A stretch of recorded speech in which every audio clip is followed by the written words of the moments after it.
start the recording and start my live stream. And just give me a second on that.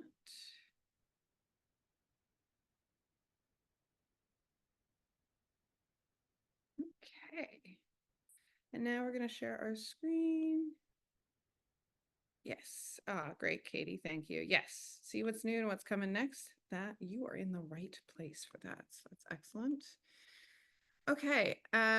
So we're gonna just sort of get started. I'll just kind of show you the list. So first of all, welcome. It's the end of September, 2024. Can you believe the year is almost over? I'm sure many of you are already starting to sort of like plan your holiday parties and year wrap-ups and things like that. We are still releasing changes really every 2 weeks is kind of the cadence. So if you've noticed, we do release quite regularly. And I know that means it can be really hard to keep track of everything that we're doing. So we like to do these once a month.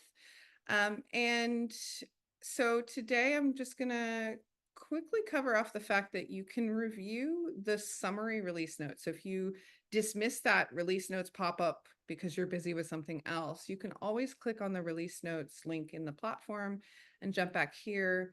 We do talk a little bit about kind of like what's coming someday, and some of the stuff that is coming soon, and then the things that we've actually delivered. So just to keep yourself sane in terms of, wait, did she say that's done or coming? You can always come back here and check. Anything that's listed here and documented here is available. Anything that's up here is stuff that we're still working on. And so while we have tentative dates, they are not yet available.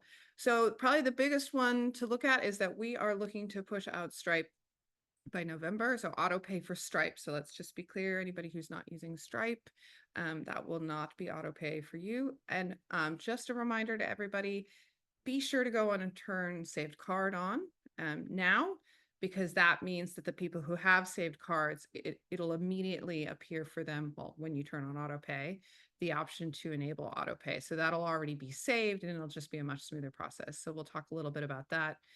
Also coming in the next quarter is the travel insurance booking add-on, or really just any booking add-on. So with certain premium accounts, you'll be able to sort of force your customer to make a choice on checkout and pay for it. So these are like really important add-ons that have to be paid for at the time of booking. And it must be chosen. So it's a mandatory choice, but you can give them the option to choose nothing. So we'll talk more about that when that does roll out in general availability. We're currently testing with our sponsored clients. They use it for travel insurance. You may choose it for flights. You may choose it for a transportation, something like that. We also have a new way of inviting people to trips, which is called pre-approved authenticated checkout. It's a lot of big words. Basically, this is if you're working with like a university or a corporate or a school group where you cannot let them register if they are not approved on the trip. And you need a really strong way of ensuring that you're only letting people who have been approved to actually do the checkout. This is slightly different from the way we do invited. So invited is a bit of a casual thing where you're just sort of like, you're invited to this trip. Would you like to come? But you can still have other people come, like other people register. It's more of a friendly thing than a sort of restrictive thing. So, and also if you invite someone, they go through the trip page invoice experience. And the pre-approved authenticated checkout means they log in and then they go through a checkout process. So they go through that, the checkout screen, which a lot of people prefer over the trip page invoice experience. So we're working on getting that sort of rolled out generally, limited use potentially, but for clients who need to make sure that you're, the people registering are people that you approve, that could be quite important. And we're working more with white label app enhancements. So we have a lot of interest recently in white label app. So we're improving the way that our platform talks to the white label app. So those are the things that you should be seeing coming out in future releases. So I'm not going to dig into those in too much depth because that's the stuff that's coming. Please note, these are not promises. These are intentions. But yeah, so we're going to focus on the things that we have released, and I'm going to kick off with the ones that we released yesterday. So that's 187. Just a quick note, we're really sorry. We have a current glitch with the trip tag filters. It's not pulling in your trip tags yet. So we do recognize that's a little bit of a glitch, and we will be fixing that as soon as possible. So either this week or next week. And basically what you're going to be allowed to do once that is fixed is that trip tags. Let me just jump over to just jump to the dashboard and show you what that looks like. So this is going to allow you to pick a tag and filter by that tag, right? And so of course, if you don't use our standard tags, this is currently not a very useful feature for you. But as soon as we get this drop down to pull in your trips, then your trip tags, then you'll be able to filter by your trip tags, and then you can stack them. So you can say luxury and educational. And so as you can see, I don't have any trips that are luxury and educational. So so this just really will help you be able to manage all of your trips in both the card view, the list view, as well as under the global trip reports too. So that is a little bit more of a teaser of what's to come there. And then moving on to this one. So this one is live and ready for all clients who use white label email sending. So white label email sending is available on Grow Annual. And this basically means we send on behalf of your email address. And if that is the case, then you will see a CC and a BCC option when you are sending messages to your customers. I know Select, Matt, you've got white label email sending, so you should be seeing this now in your pop-ups. And so this is great if you're going to be BCCing a CRM, for example, or even another member of your staff when you're sending that message.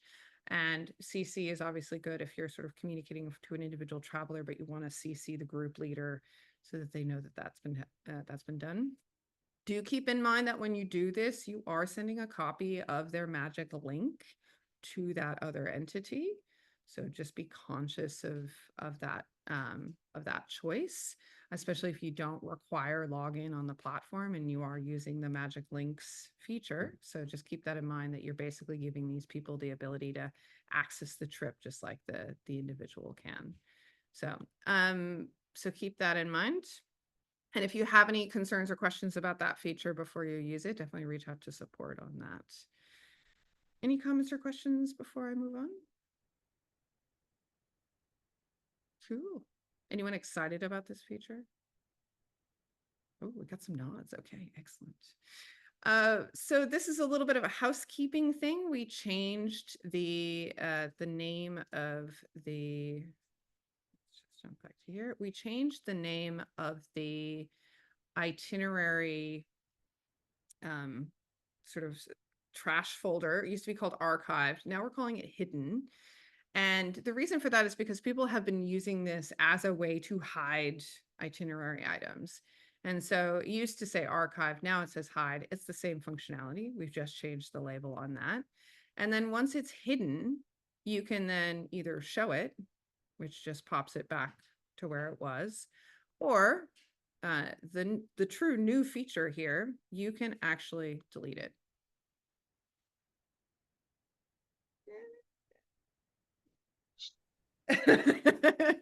This is one of those things that people have been asking for a long time. We've been busy with so many other things. I'm really excited. I always love it when I manage to get out one of these little wins that can really help people clean up their environments. So please recognize that that is a permanent deletion. No going back. Okay. And so that's why you have to hide and then click delete and then click OK. So I don't want to see any tickets asking to recover deleted itinerary items. Okay. Excellent. So that's That's a big one that we've had sitting around. Well, a little one that we've had sitting around for quite a while. So great to get that one in.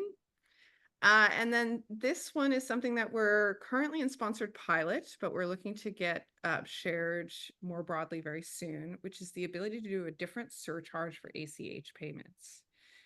So does anybody here use ACH via Stripe? No. Oh, Matt, you don't use it. Okay. So this is probably not the audience for this feature, but if you are using ACH, which is a payment, it's like a US bank transfer method via Stripe in the US. Currently, the platform has one single surcharge that applies to any payment that you send through Stripe, even though Stripe will actually charge you a different amount. And so you may want to pass those savings on to your customers. If you do want to pass those savings on or encourage people to use different payment methods, we will be rolling out this sort of distinguished surcharge based on the type within Stripe. So obviously we have other payment methods that don't have surcharges on them for certain accounts, but this is the ones that are through Stripe. And so that's the ones that look like this. So if you do have Stripe enabled, you might have multiple payment methods enabled. So when they click to pay now in the little pop-up, they will actually see card, maybe of Afterpay, maybe of ACH, which is the bank account, or Affirm. Could have Google Pay, could have Apple Pay. So keeping in mind that there are different payment methods in the Stripe pop-ups. How many here actually have that? How many people use multiple payment methods in Stripe? No, no. Okay. Well, you actually probably do. So if you use Stripe, you will actually be using, you could potentially be using Apple Pay. So just making sure that you can go in and turn on Apple Pay. So definitely check this documentation out and make sure. And then you need to, if you've got, if you need to click add the domain to Apple Pay, and then this will appear on an Apple device using Safari if they have a credit card in their wallet. So if you're not an Apple person, this is going to be a very annoying thing to test. So I apologize in advance for how difficult that is. And we do sort of like talk a little bit about that. But basically, my suggestion would be go ahead and just follow the instructions, turn it on, click add Apple Pay, and then get a friend with an iPhone that uses Apple Pay and have them load your trip page up to check that out. Now, Apple Pay is a little bit annoying because you have to do some extra setup. Google Pay is just on.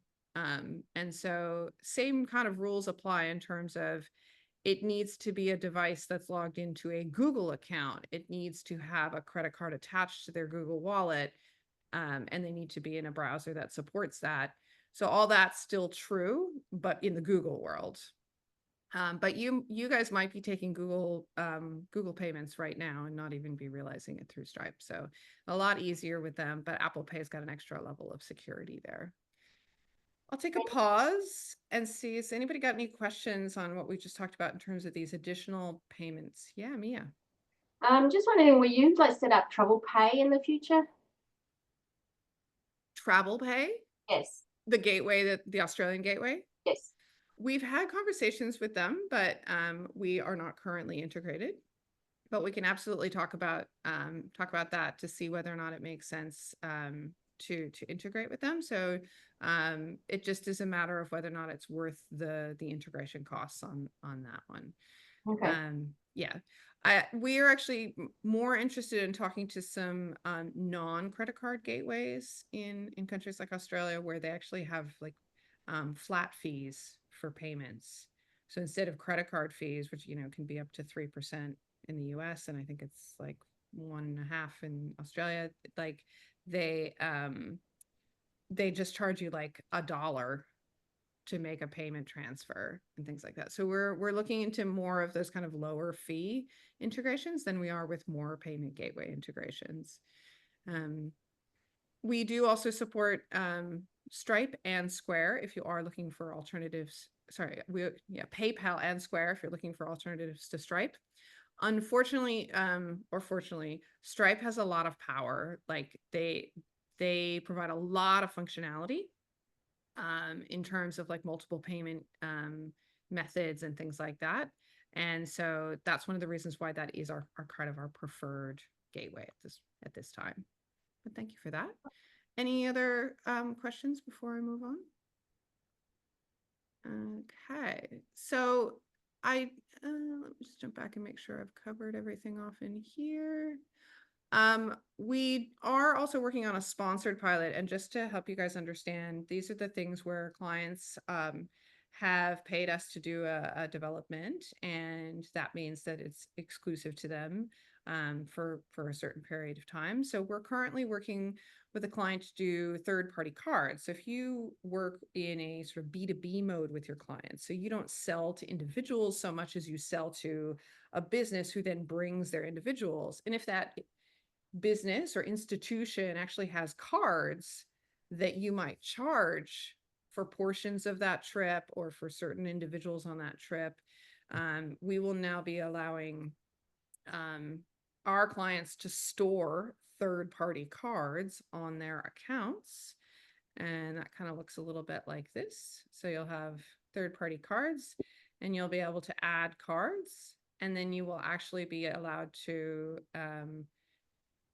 offer those to be charged by authorized travelers on those trips. And so that allows like a university professor or maybe the group leader or something, or certain VIPs within a corporate group to actually charge against the corporate card rather than paying directly themselves. So this is very much an advanced feature. It's still in sponsored pilot, but if you do feel like your business might make use of it, definitely reach out to sales if you want to learn more about when that might become available. We have a number of other bug fixes and stuff like that. So if we are waiting for bug fixes, take a look at the list there, but I won't go through them today. So I'm going to jump into some past oldies but goodies and just make sure that people are aware of some changes that are pretty important that we've done. One of them is the full registration form for all travelers on checkout flow. So previously, we only showed these 4 fields when you were registering a traveler. Through checkout flow, like a secondary traveler. So the primary always had your full registration form. But now we do actually collect all the data across all travelers on the registration form, on checkout flow. This is both good and bad, right? And that's why I'm calling it out. It's good because you collect all that information up front. But if you have a really long registration form and you actually don't need all of that for all the secondary travelers, then you might want to revise your registration form to be a little bit shorter so that the short one is the one that you collect on registration for all of them.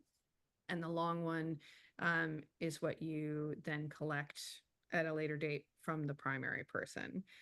So there's a lot of advanced functionality that we're building around these registration forms. And so the registration forms are they're tasks that say profile and registration form. And you can add things like a date of birth. You can add, we have clients who have like forms that are like this long. We do not encourage this. No.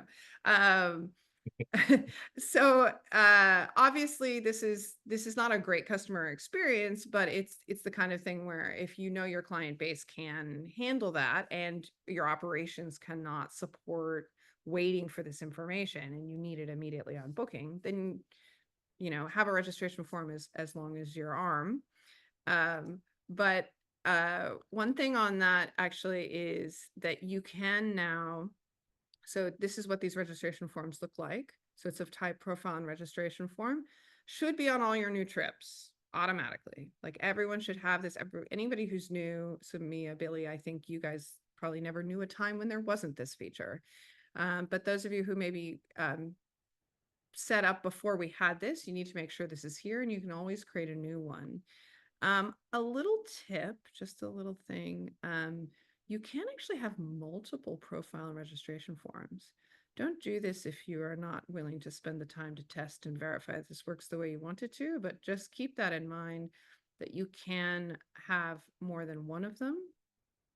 And the reason why you might do that is because you might actually have different forms for different categories of travelers. So this is a really, really powerful feature. Previously, that only applied once they'd registered because you didn't know what category they were until they had registered. But there's now the ability on some plans to be able to link a package to a category. Just make sure that this is on in this account. So I can say, this is my tour guide package, right?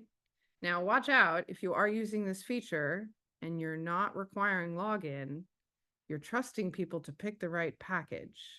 So just a little bit of a warning on that one. So be careful not to like offer your like super freebie package this way. Make sure that you're giving people different options. This could be like you're running a cycling tour and like not everybody is cycling. So like these are the people who are cycling. It costs a little bit more because it includes the bike, and people who are just coming along for the ride, they pay a different price. So you could do those kinds of things with categories.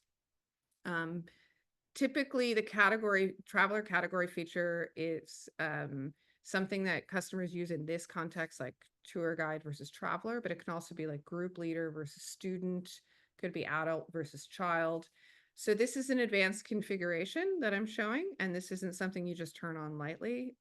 These are set at the account level, but I want to make sure that everybody's aware that we've rolled out this new capability so that you can actually control the category that gets associated with a package, and then you can link a registration form to a category so that you can have one registration form for this package and one registration form for that package. Did everybody follow what I just said? Yes, amazing. This is not something you set up just like that. This is something you're very thoughtful about. So this is something that, because your business model requires this additional distinction.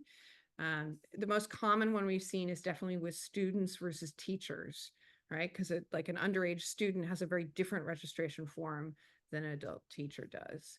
So that's probably the most obvious user scenario for that. Sorry, I'm just going back through the notes. I've always had to build.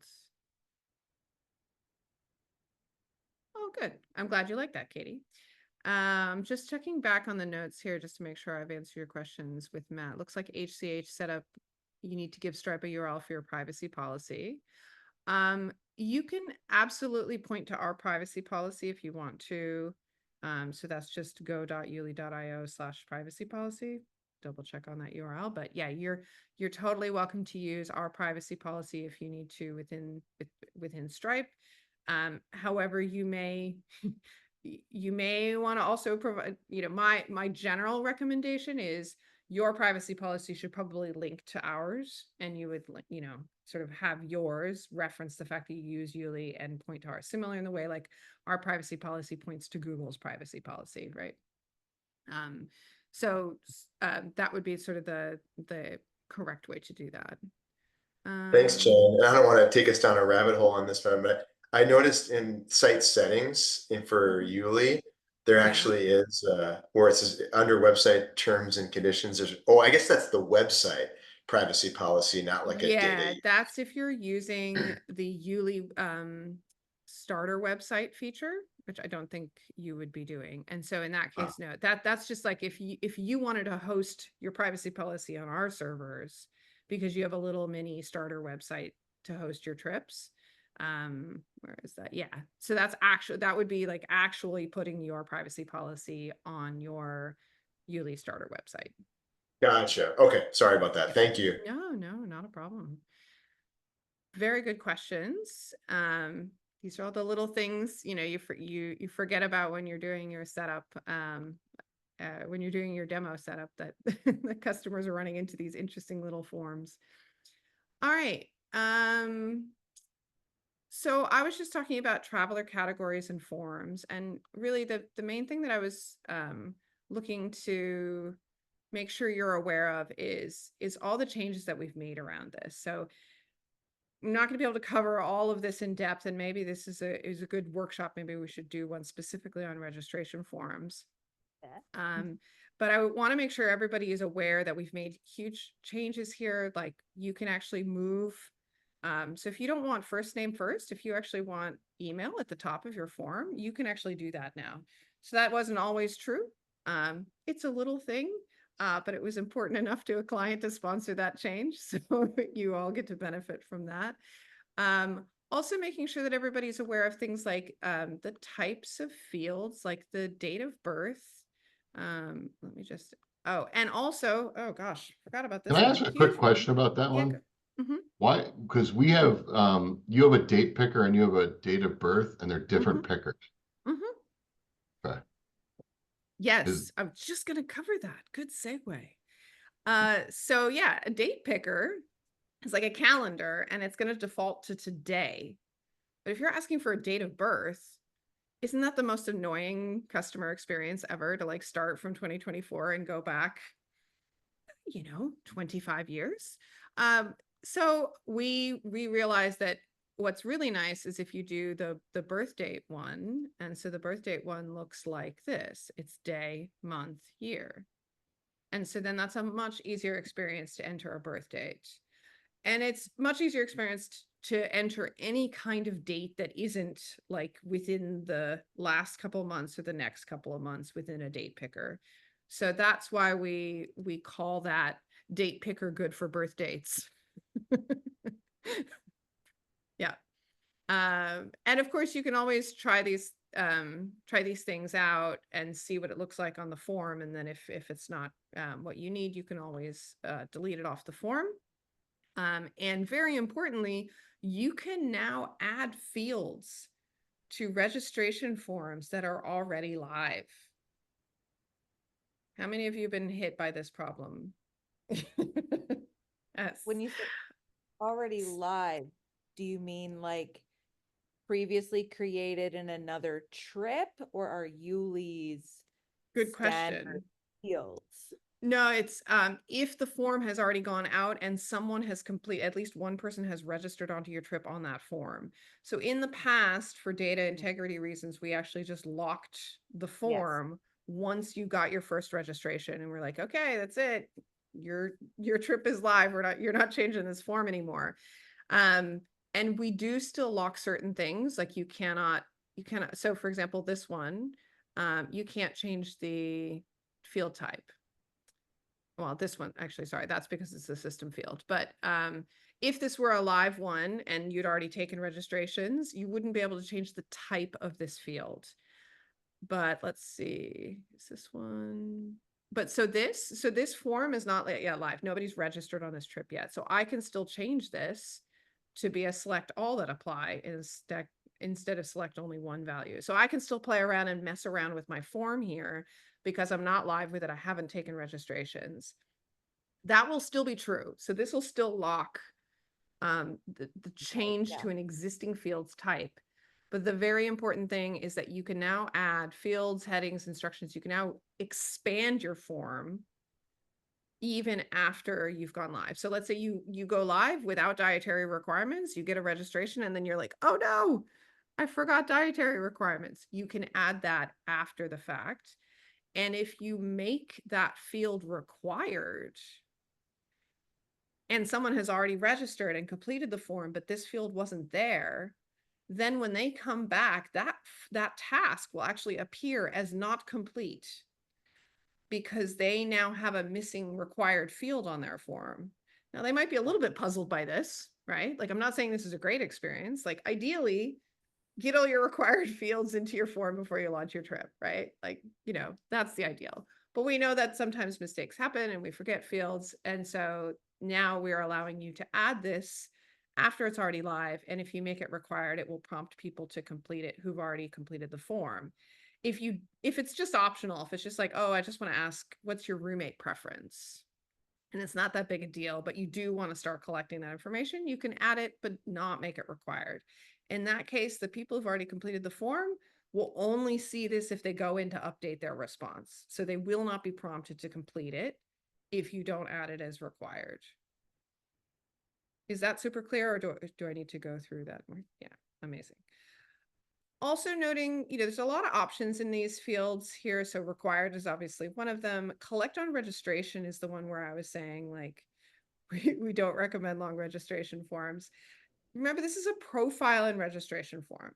You don't have to put everything on the registration form. You can actually collect some of the things after payment. Right? So you can make it required after payment, in which case it'll prompt them, right? But it's still part of their profile.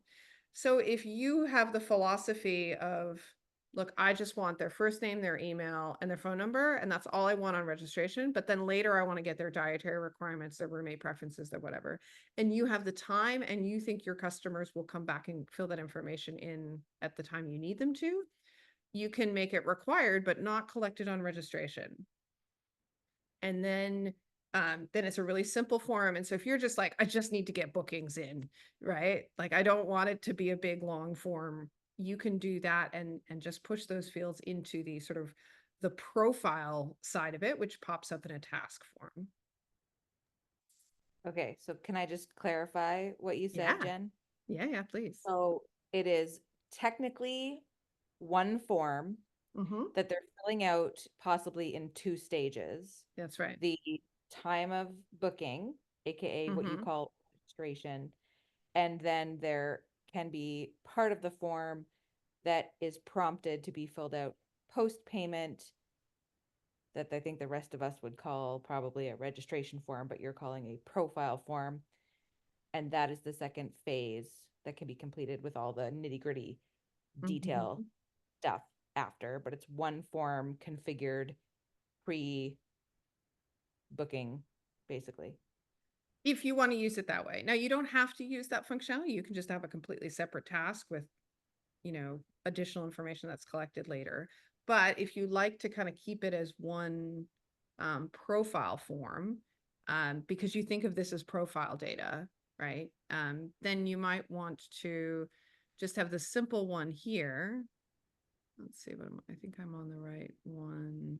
Yeah, these are your prepayment fields. Yeah, so this is the ones that are on the registration form. So this is what collect as like prior to payment. So you're saying like, do not let people make a payment unless they give me this information. So that's what these, when we say it is, when we say it is collect on registration before payment. And notice that this little help text toggles as well, so that you can be like, what am I doing? Oh, okay. This field will be required on the checkout form. They will not be able to book without completing this field, right? Now, if you uncheck that, it'll say this field is optional, but will be included in the checkout form. They can book without completing this field. Okay. Or this field is now optional and can be collected on the profile form after booking. So this doesn't appear now, it's not required, and it doesn't appear on registration. Cool. Yeah, because a lot of the configurations that I help with are people have 3 forms basically. They do the booking form, which is that prepayment. Then they do a registration form, which is the stuff the operations team kind of needs to get the booking made and whatever. And then they often do a travel details form as a third form that's collected later, probably between 30 and 90 days prior.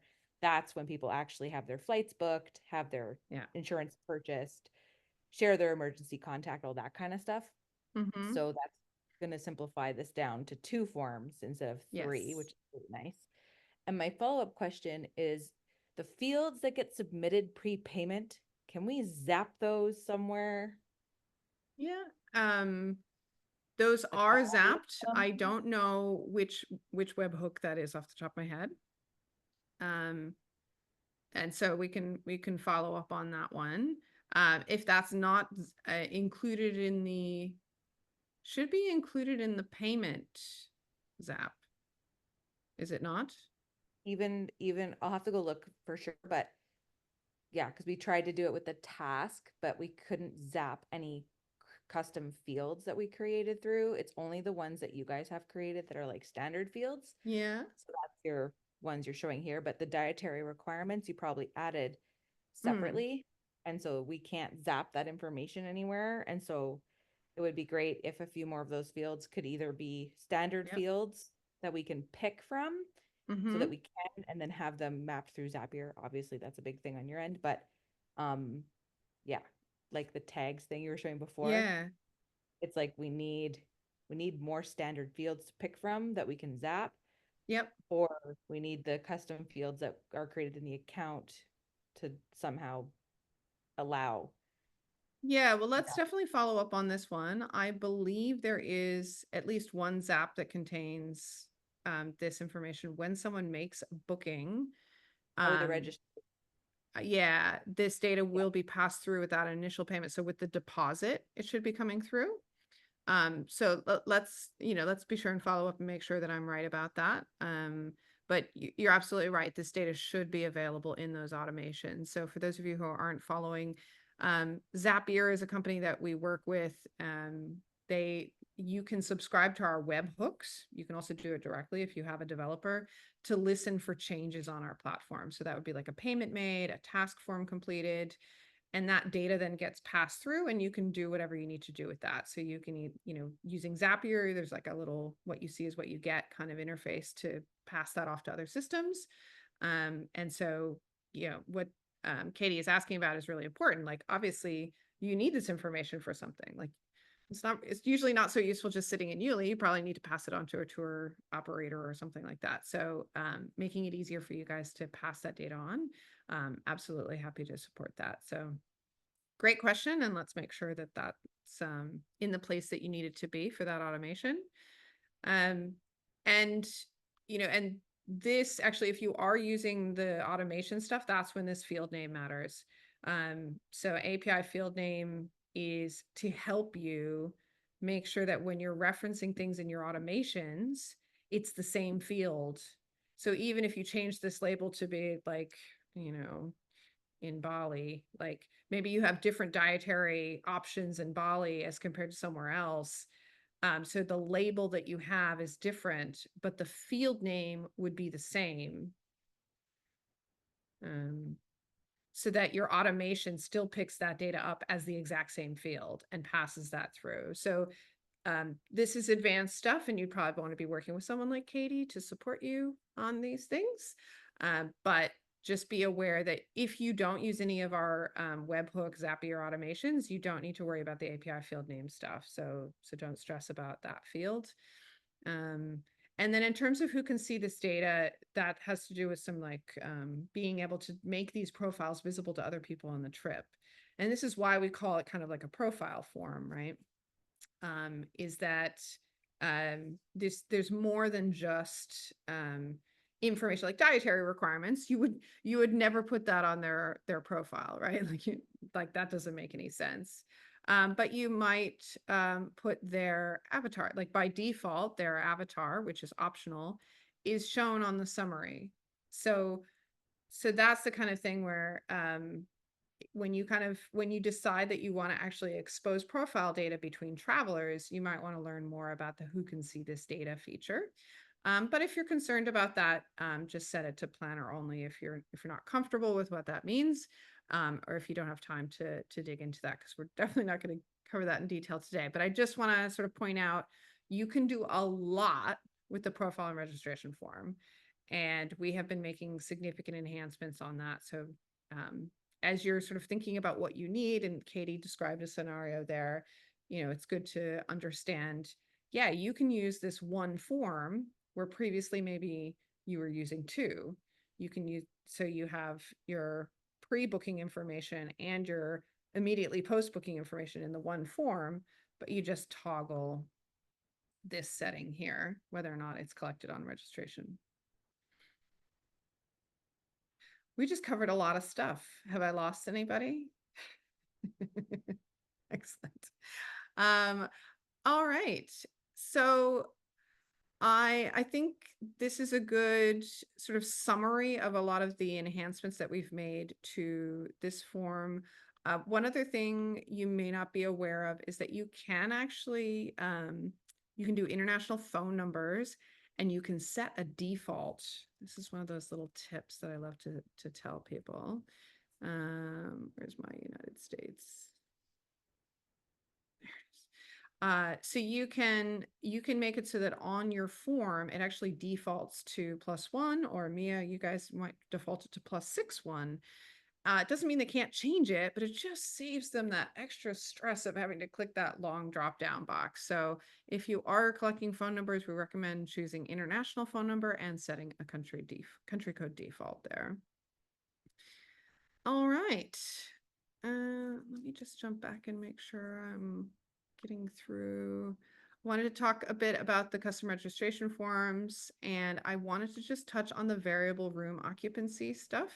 Again, we're not going to go into complete detail on this, but if you have never used variable priced occupancy, definitely think about how you might adopt that. So this is a way of avoiding having more than one package. So you can see here, this package has $300 to $600 price. And that's because it's using the variable occupancy.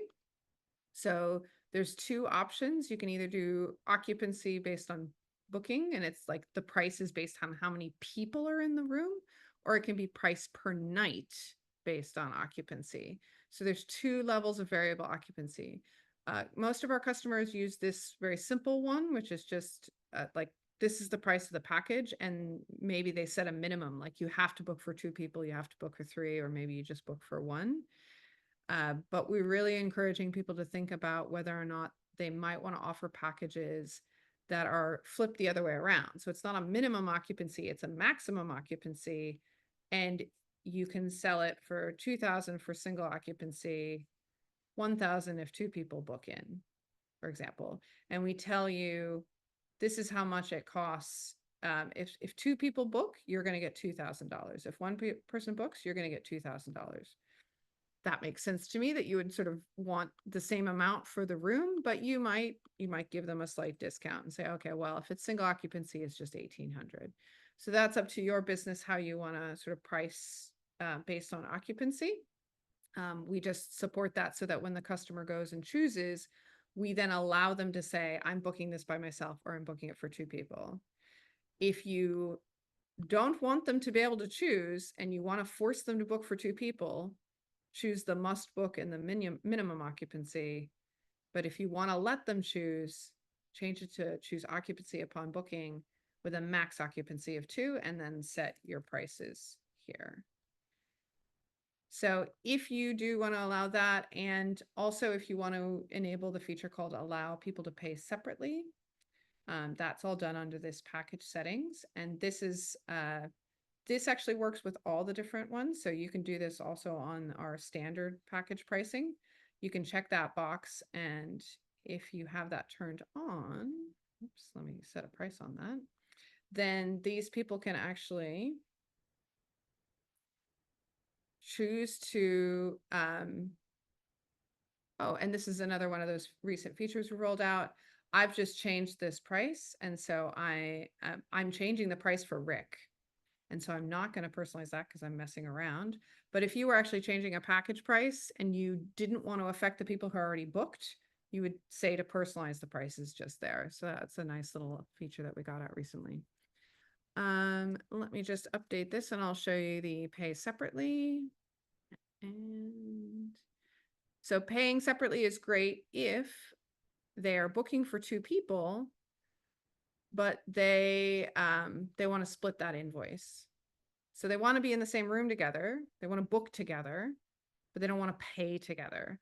And then of course it's very important that you know, get the get the email in there for the second person so that they can actually be sent the invoice and make that payment. They can also choose to pay together. So at the time of checkout, they'll either choose to pay together, which would be $4,000, or pay separately where they can see the shared invoice, but this person only owes $2,000. or they can split the invoice and they're basically like, look, I'm just putting this person's name down. Otherwise, I want nothing to do with this. And so those are the sort of 3 default options for paying separately. And all of this text can be configured per account. So definitely reach out if you like this feature, but you don't like the language that's being used there. All right. Those are the things that I wanted to cover today. Was there anything that you guys had questions about? Jane, sorry, Billy's voice is not too good this morning, but we're just wondering regarding the registration form, are we able Yeah. to have an option to delete the mini bio in the avatar field? At the moment you can't delete them, but they are just on the profile side. So they don't show on registration unless you choose to show them on registration.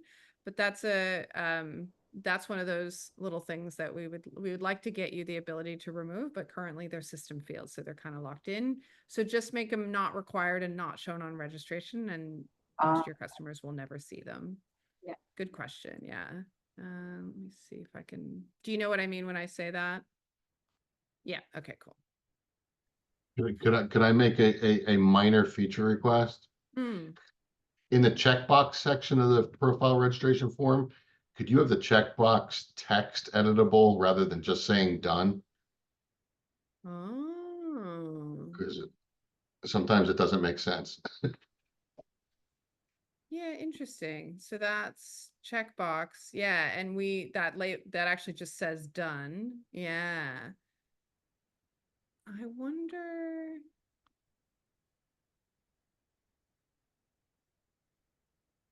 Oh no, because this one there's 2 options. I was going to say because this displays as checkboxes, but you have to enter 2 options. Yeah, okay, fair enough. So being able to, in addition to the label, right? So the label of the field, and Correct. then, or would you prefer that we actually made the label that you enter the words next to the checkbox? That would work too. Like, for instance, like we're using it for, I have read the terms and conditions or whatever. Yes. And then it's like, you have to click done, instead of just, yeah, I agree. Very good point. Do you think you'd ever still want to have a label above it and words next to it? Like it would say consent and then I agree, I blah, blah, blah, blah, blah, long sentence. I mean, I Or- don't think it would hurt to have that functionality, but it's not necessarily like, in the use case I'm using it in today, it wouldn't be Yeah. necessary. Hmm. Okay. Yeah, let me just capture that. That would just be like a done thing here. So being able to edit that text and it would sort of default to done, but then you Yeah, would be able to edit that. I can see lots of, of my clients too, like wanting just to be able to change the button text, basically. Yeah, of the checkbox. Yeah, fair enough. Yeah, okay. The Very label good being suggestion. instructions and then the button text being something that's more intuitive. Yes. Yeah. Well, thank you for that. Obviously, the changes that we've been making that I've just walked through are all based on user feedback. So we do hear you, even if it sometimes takes us a little while before we get it out. But that's why we're always excited to do these workshops and share with you the stuff that we have gotten into your hands. As I've mentioned, please do be sure to keep up to date here. So if you're in the platform, just going to show you how you get there. If you go to the dashboard, and then if you click from there to help, you click on new features and that'll take you to this list. So if you're ever like, what are all the new things that are happening? You can always click in here and take a look at all that stuff. There was actually one other thing that we pushed out while I was on holiday, so I've sort of forgotten about it, but you can actually set your due date for your add-ons to be relative to the booking date of the trip for that person. So this is a little bit of a way to get like locked add-ons. So they have to pick it at booking. And if they pick it at booking, then they can't change their mind after that. So this is a good way to lock in your add-ons. So we're working on some further enhancements on the add-on dates and stuff like that. So this is a little mini feature. It's not a full feature, but for those of you who have this struggle where, you know, people are sort of like changing their mind later and you're like, wait, but you already booked that. You can set your add-on due dates to be relative to the booking of the trip. So just to be clear, that is the date they booked the trip, not the date they selected the item. So I just want to clarify that point.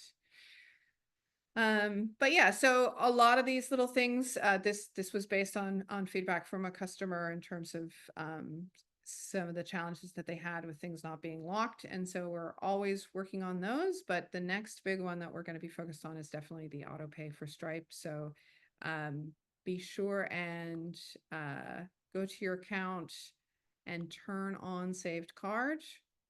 So go check that box and make sure that you're starting to get your customers used to the idea of having their card saved. And soon we will be giving you an option here to also enable the option for AutoPay. They will be separate options. The customer will have to select saved card and then select AutoPay because they're two different functions and they need to give explicit permission for both. So that is probably the next big thing to look forward to. Plus, you know, always a little few surprises here and there. So thanks guys for jumping on and asking your questions, especially me and Billy getting up early with me. All right. Thank Have you. a wonderful weekend, everybody. Thank you. Bye. Bye. Bye.